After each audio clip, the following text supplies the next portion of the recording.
Sí, mi nombre es Eric Guerrero, radico en España, en concreto en Madrid desde hace 20 años, formo parte del Frente Migrante de España y de la comunidad de mexicanos migrantes en defensa de la Cuarta Transformación en España y en Europa.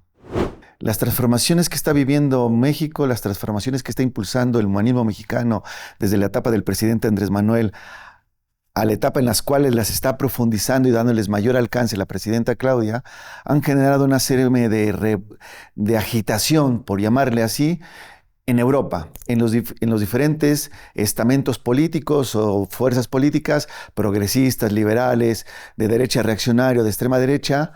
México está agitando, digamos, el pensamiento y los horizontes y los cánones democráticos, económicos y culturales de Europa.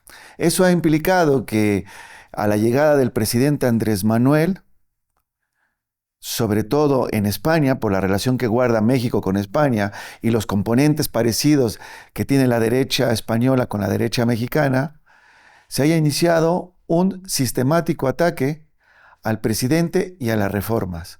Un ataque que ha ido cobrando mayor cuerpo, mayor sistematicidad y mayor articulación. ¿En qué consisten esos ataques? Consiste contra algo que a nosotros o a la sociedad mexicana, a la militancia, podría parecer extraño. En los parlamentos, en el Parlamento español, en los parlamentos regionales, en el Parlamento Europeo, en Bruselas, en la Asamblea Parlamentaria, en Estrasburgo, se promueven recursos parlamentarios en el sentido de atacar, descalificar o llamar a las reformas antidemocráticas, dictatoriales o que no responden a los cánones democráticos de la mirada de esas fuerzas que las promueven, derecha reaccionaria y extrema derecha. Esto es importante señalarlo, ¿sí? Son ataques que vienen de los parlamentos y uno se preguntaría, ¿cómo es posible que nos estén atacando al proceso histórico soberano de México desde las Cortes Generales de España, ya sea en el Senado o en el Congreso de los Diputados? ¿Cómo es posible? Porque sigue existiendo y perviviendo un marco colonial de España, de esa España reaccionaria, ¿sí? Seguramente también en alguna dimensión la socialdemocracia y en una menor dimensión las fuerzas de izquierda, ¿sí? Pero nos atacan. Van y promueven proposiciones no de ley que, si bien son recursos parlamentarios que no tienen vinculación jurídica, pero sí tienen una resonancia de importancia por su discurso y por la manera de seguir reforzando, diciendo México va por una deriva autoritaria. Esas reformas en materia social, esas reformas en materia de acceso a la justicia, esas reformas de transformación de la infraestructura, recuperación de los recursos energéticos, electricidad o petróleo, les producían como que tenían ellos que alzar la mano desde esos parlamentos y criticar al país. Esto ha venido generando la necesidad de construir un bloque de defensa, ¿sí?, entre aliados de fuerzas parlamentarias regionales españolas y las centrales en Madrid, colectivos latinoamericanos, centrales obreras sindicales, movimientos sociales, periodistas, intelectuales, para poder defender al país. Por alguna razón, que seguramente habrá muchas hipótesis para poderlo explicar, la defensa de México bajo esas situaciones no se hace por vía de las embajadas. Los embajadores no defienden por esa vía o no hacen ese trabajo político, esa arquitectura de alianzas, esa articulación. En particular, le sucede a México. Por lo tanto, a mí, que llevo 20 años ahí participando en el movimiento migrante latinoamericano, luego en la construcción de lo que fueron las fuerzas del cambio en España, pues tuve la oportunidad de construir esas relaciones políticas que me permitieron, llegado el caso y teniendo la oportunidad de haber llegado a trabajar a las Cortes Generales, en concreto a la mesa del Congreso de los Diputados, desde ahí pude articular ese bloque de defensa. Entonces, recientemente, antes de venirme, hubo dos PNLs que una presentó Vox y otra el PP. Y aquí quiero aclarar algo que estaba en la trastienda de antes de iniciar la conversación. Hay que entender en Europa dos elementos de definición. Una es, a mi modo de ver y con la empiria, que es la derecha reaccionaria, una derecha que era derecha centro y se volvió radical y por lo tanto es una derecha reaccionaria. En ese lugar se ha colocado el Partido Popular de España, un Partido Popular que ha gobernado España y que estaba en el lugar de una derecha centro. Se ha radicalizado a volverse reaccionaria. ¿Por qué? Porque ha emergido una extrema derecha que es Vox. Entonces, para México y para la militancia de Morena, la dirección del partido y los congresistas, es importante diferenciarlo. Porque yo me encuentro que hacen entrevista a los diputados y reaccionan de manera que es Vox. Vox es un marco general de la extrema derecha, ¿sí? Que si bien es un partido que lidera al Foro Madrid, que es el foro que reúne a toda la extrema derecha global, pero no es un partido que ha gobernado España. No es un partido que en este momento pueda tener el número de diputados como para él aspirar a ser gobierno en España.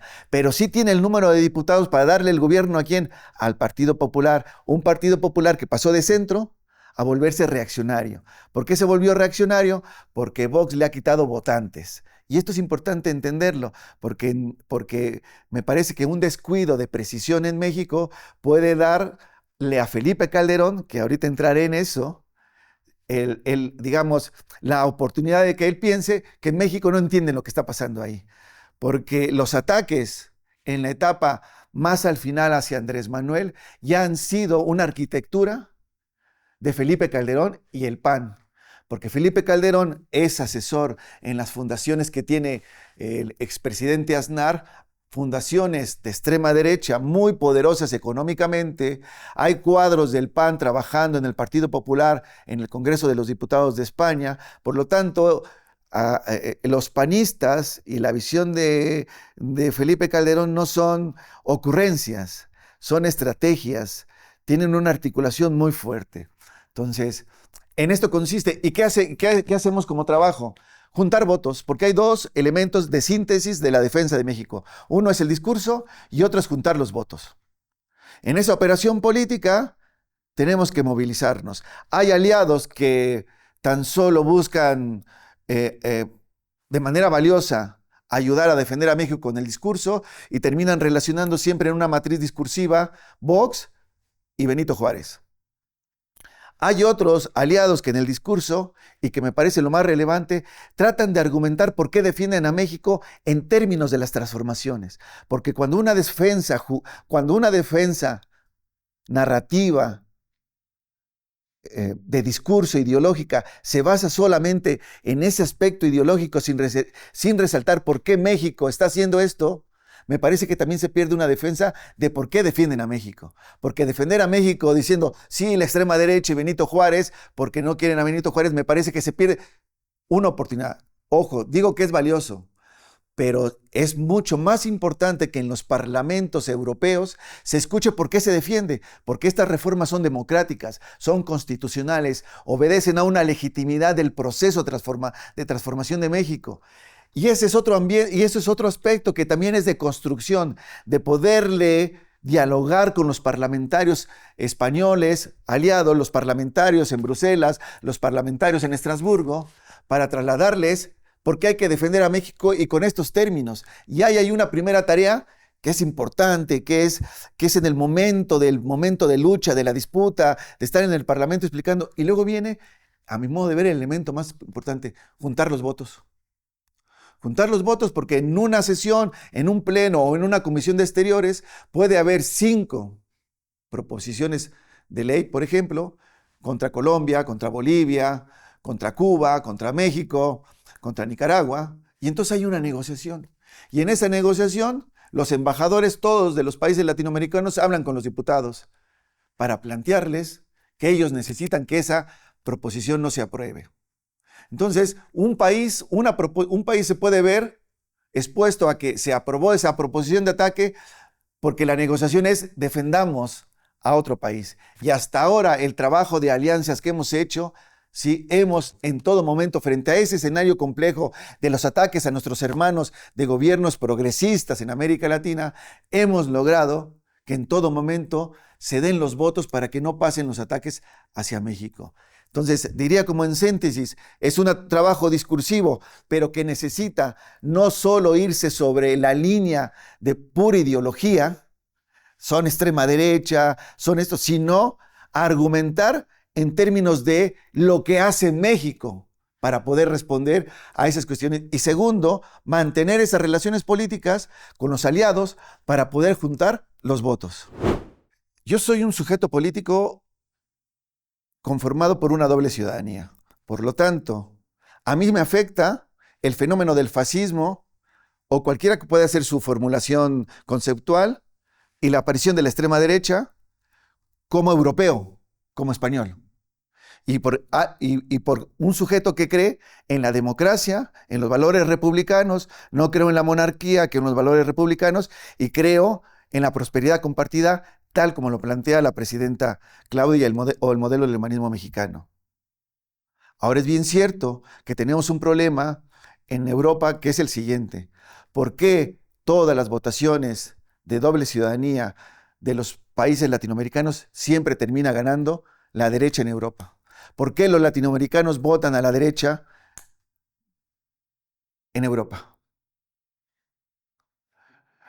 Una de las razones es que en ese desplazamiento ya no hay un trabajo político de las fuerzas políticas en los lugares a donde se van.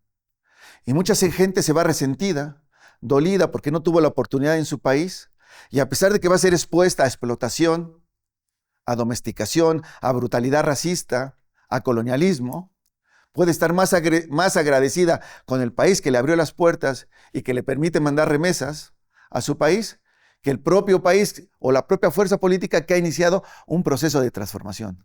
Por eso me parece importante en esto enlazar. Nosotros necesitamos que el partido, que la dirección del partido, que los medios de comunicación o las formas en cómo hace todo este trabajo 4TV y los demás dispositivos de comunicación que tiene, se enteren de lo que hacemos, porque resulta que nosotros, que somos los que damos la cara, que no son los embajadores, no son los diplomáticos, salimos a juntar los votos y no te dan los votos el diputado porque diga qué buena onda, ¿no? O porque es de buena onda, sino porque ha sido el reconocimiento de participar en una lucha migrante que te ha dado esa apertura de reconocimiento, saben de tu trabajo y sabes que defiendes a la 4T. Entonces, sí nos gustaría muchísimo que esto sirviera para que se enteraran, porque yo me quedo asombrado que cuando vienen proyectos políticos y de comunicación de Europa y vienen a decir que defienden a México, yo nunca los he visto. Nunca los he visto levantando un dedo, alzando una llamada para juntar los votos. Nunca los he visto. La articulación política que se necesitan decir. Nunca los he visto hacer eso. Lo hacemos nosotros. Y nosotros somos los que estamos expuestos en la mira de la extrema derecha y de la derecha reaccionaria, que aquí les dejo este tema de preocupación. A las afueras de Madrid, cuando si han ido a Madrid o ven una imagen, hay un enorme letrero durante la Guerra Civil que dice no pasarán y que es muy usado en muchos lados, no pasarán, que está por Plaza Mayor. Pues a las puertas de Plaza Mayor están los campamentos del PP, la derecha reaccionaria, los de Vox, y ahí hay un campamento de Felipe Calderón y en el PAN, esperando porque va a ser inevitable que llegue al gobierno el Partido Popular y Vox, y en ese gobierno reaccionario va a tener un margen de maniobra Vicente Fox. Y esto no es una coyuntura ni una ocurrencia, es la construcción estratégica que puede estar haciendo la extrema derecha y la derecha reaccionaria, principalmente, ojo, la derecha reaccionaria en España. Por lo tanto, sí es como para que las áreas de análisis estratégico y de comunicación que tenga el partido empiecen a tomar datos como este. Unas 4 o 5 semanas antes de venirme, hablando con los diferentes espacios políticos de Madrid, sobre todo los diputados que están en la Comunidad de Madrid, me venían contando y se venía filtrando la información que se iba a preparar el foro Democracia y Libertad, que es el foro más importante que dirige de la derecha reaccionaria, ¿sí? Que capitanea el hijo de Vargas Llosa y que lo dirige Aznar. Y Felipe Calderón estaba insistiendo en que había que invitar a Alexandra Rojo de la Vega, insistiendo de que le ayudaran a poder armar una estrategia con ella para traerla para México. 3, 4 semanas después se hizo el foro y apareció en la cartelera Alexandra Rojo de la Vega. ¿Qué hizo Calderón? La sentó con Isabel Díaz Ayuso, presidenta de la Comunidad de Madrid, el elemento más reaccionario del PES, y han armado un equipo de trabajo. Un equipo de trabajo, como lo dije ayer, en donde ella está viniendo a hacer lo que allá es con éxito. gobernar con ocurrencias, tener una narrativa de la banalidad e interpelar la memoria histórica revolucionaria. Eso es lo que le ha ganado un enorme espacio de significación y de votantes a Isabel Díaz Ayuso, y seguramente piensan que en este proceso de México eso va a tener en un cierto momento un éxito. ¿Y por qué lo diría? En la historia desde la Revolución Francesa, a la par que inician los procesos transformadores, inicia también la incubación del momento reaccionario. Y nosotros pensamos, digamos, por el clima tan saturado que hay en estos temas, que el momento reaccionario obedecerá quizás en algún momento en donde hubo un momento de corrupción o hubo una tragedia. No, la incubación de toda la trayectoria reaccionaria es a la par del proceso de transformación, y se va incubando y se va incubando y se va incubando y se va incubando, y en el conjunto de errores, desgaste de gobernar, descuidos, se va incubando, se va incubando. Por eso creo que Felipe Calderón está apostando en la construcción de ese momento reaccionario. Poco a poco ha encontrado una pieza clave que es Alexandra Rojo de la Vega. Sabe que si llega el PP y Vox al gobierno de España, va a ser para él una oportunidad de tener un margen de acción para atacar. Si en este momento el PP y Vox, con todo tipo de beligerancia, atacan al país, ¿qué no harán estando en el gobierno? Causa consternación que fuerzas de izquierda española quieran que caiga el gobierno actual progresista del PSOE y del Grupo Parlamentario Plurinacional Sumar por resentimientos, por cosas que no son de la política que quiere construir.